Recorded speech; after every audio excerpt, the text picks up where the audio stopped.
straight leg front lifts this time. And then 3 lots of 8, like we've built up to. And I'm counting today.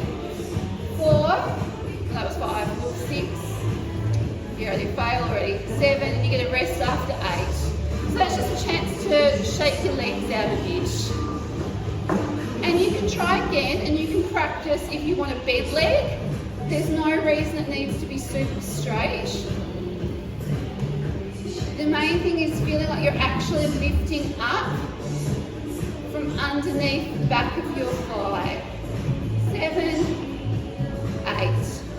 Because that will build that strength and help you lift your legs up effortlessly when we go into some of our kicks and things. One more lot on this side. So yeah, if you're swinging, it might look impressive, but it's probably not going to build that muscle up. And it's kind of the same for those of you who were here last week when we practiced the fan kick, and how you can kind of swing into it and it's easier, and it's harder to do things slowly. This is 7, maybe 9. Can't trust my counting. Alright, so we can go out to the side. I definitely count these ones because I hate them. And again, you can bend your knee if you want. I was actually saying to Liz earlier, if you want to do them with a fully bent leg, like a little dog doing a wee. That sounds so sexy. So sexy. That will still work that inner thigh and might be a bit less strong. So you can count that as 4 because we did do them. Or you can do them straight. 7. This is 8 for me. Have a rest, yeah. So see which one, maybe try one of each. Like 1 round of each. So I think straight leg for me is a little bit easier actually. And that's what I was saying before, is for some of us, 6, 7, different parts of our glutes are just developed differently. Yeah, so for me, my major muscle is really strong, and my glute medius, I think, are really like absolutely, there's no strength there whatsoever. 1 more round. They're the things that if you've ever tried to do it, has anyone ever tried to do a pistol squat? Yeah, if you find those easy, I think your glute medius are really good. If you find those really hard, you'll be more in my camp. And I'll demonstrate how horrible these are. I think it was 7, 8, who's this hairdresser?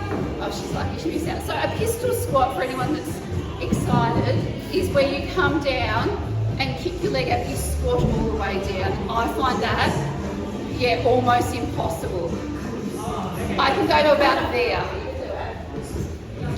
I need two things to balance on.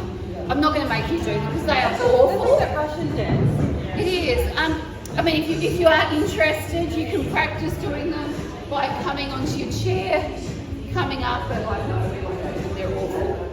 Let's go to the other side. There you go. Just consider that a rest. That just bought you a little rest. So let's go straight leg. 1. So do we do 3? We did do 3 lots, yes. 3. So again, you can try with a bent leg. It's good to have a bit of a slight bend in your supporting leg. 7, 8. If you are prone to some hyperextending, you can soften that supporting leg a bit. If you're a hyperextender, you'll know it. You're the person who, like, when someone says stand up straight, you go, and your knees almost pop back.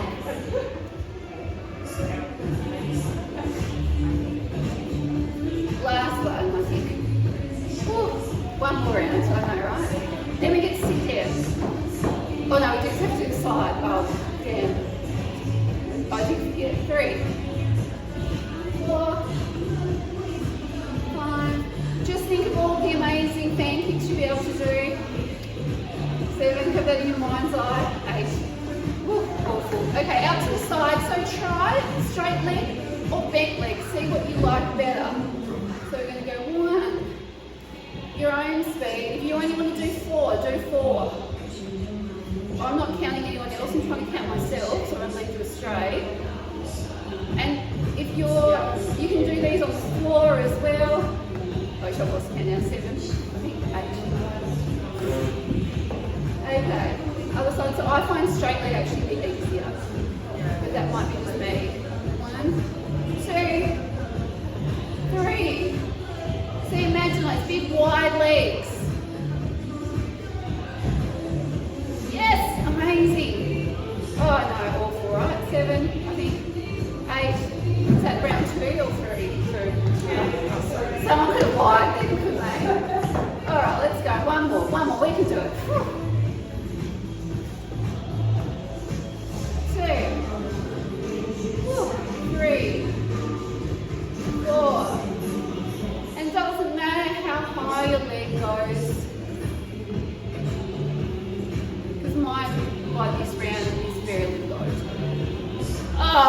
die. Dead. Right, come and sit down. Now we do some fun stuff. So core, we added one extra move last week to our sequence.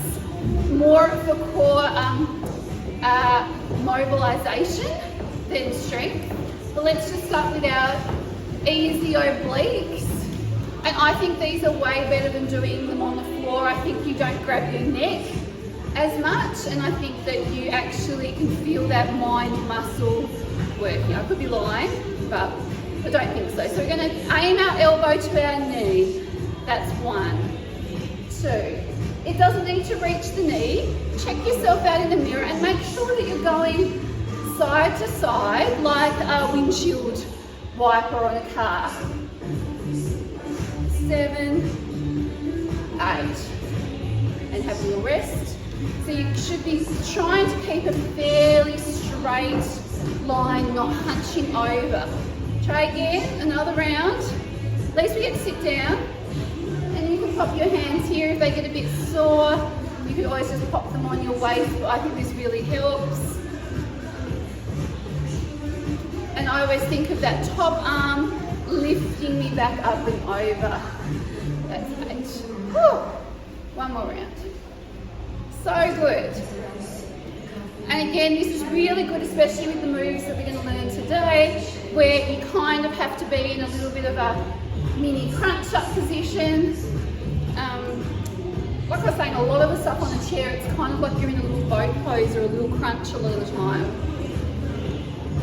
I think I'm more excited, but I might have diddled you and given you an extra 2 in. That's okay. Whew. So we're just going to do a couple of rounds, and this is more for your mobilising. So some people, your core might be really strength, but your mobility sometimes is a bit short. And you know, that's if you find it hard to reach behind you. So I find these really good for that. So you're going to put our arms up like we're macho men or macho women, macho people. Here we go. Cool. Flex, and then just release. And we're just twisting. Oh, and I really feel that. If you've been driving a lot, it's just, or you sit with really bad posture, and you know you shouldn't, but you do anyway, I find these really good. You know, it's like you know you should be sitting up straight, you know you should be using that standing desk and you sit here, but it's really hard. And I just want to sit down, have a rest. I want to sit like this and just be an animal. Yeah. Good work. Okay, come back up, let's do one more round. So you're just trying to pull that elbow to the ballet bars behind you. 3, 4, 5, 6, 7, awful, 8. Oh, I know, right?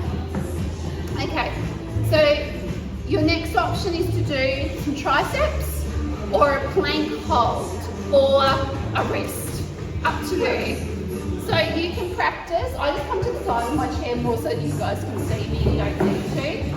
So you can practice just lifting your bum up and down a little bit, and that will get your triceps going, yeah? You can then even hold a plank and try and hold it for 8 counts. Or you can, if you've got pretty good muscle, Kate demoed for me, I didn't even have to. You can bring your bum away from the chair and you can dip down. So 3 rounds of 8. So 8 counts or 8 dips, and even just practicing bum up, 8 little lifts. Yeah. So you go in your own time. 2. And yes, if you're like Josie, you've got great triceps going on, you can do the straight legs.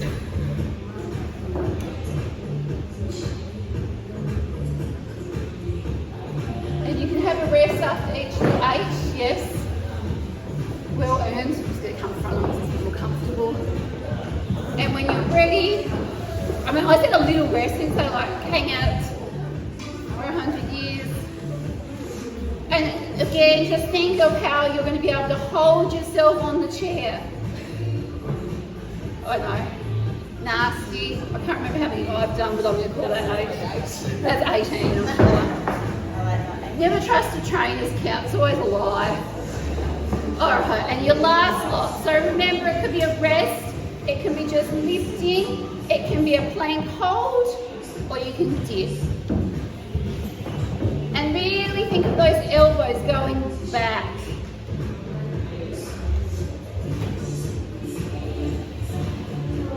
Oh no, awful. 7. Oh, awful. 8. And that's the worst bit over. So yay. Good work. Have a clap.